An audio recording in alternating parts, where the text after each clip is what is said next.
Direction la petite finale fille avec l'égérie danoise en jaune, Sophie Fjelang en vert, Kelsey Serrois en rouge, l'Autrichienne Gutensson et en bleu, Danielle Polchok, la Canadienne. Ça s'est frictionné au départ. Sophie Fjelang et Kelsey Serrois sont partis à l'extérieur. Elles ont laissé un boulevard à Danielle Polchok et Katarina Gutensson qui mènent la course.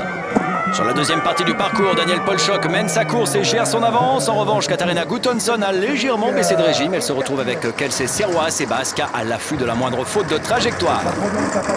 C'est déjà la fin de parcours. Ces courses sont très courtes. Une dernière grosse prise d'accélération avant le faux plat. Il y a ensuite une longue partie où la glisse fait toute la différence. Gutensson est en position de recherche de vitesse maximum. Kelsey Serrois est dans l'aspiration. Elle va tenter une ultime attaque avant la ligne. Ça se sent. Hop, elle se décale, mais on la fait pas. Gutensson qui elle aussi se décale. Elle lui a fermé la porte.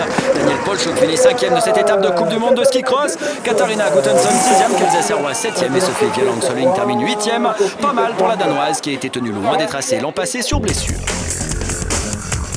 On enchaîne sur la finale fille. En jaune, la bomba française Ophélie David. En vert, l'Australienne Jenny Owens. En bleu, la Norvégienne Edda Berntsen. Et en rouge, l'Autrichienne Hoffner.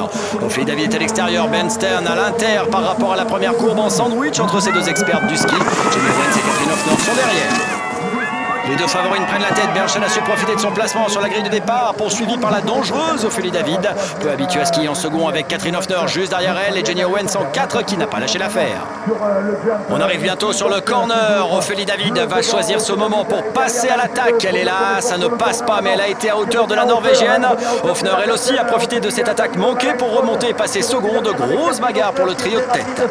Mais sur la fin de parcours, Féfé David montre pourquoi elle domine cette discipline à l'international. La championne du monde sort une fin de parcours exceptionnelle, elle reprend Hoffner, remonte sur Bernstern, mais c'est cette dernière qui l'emporte. Ah, si seulement la piste avait fait 100 mètres de plus, la française l'aurait emporté peut-être. Dommage, en même temps, seconde place pour Ophélie David, il n'y a pas de quoi rougir.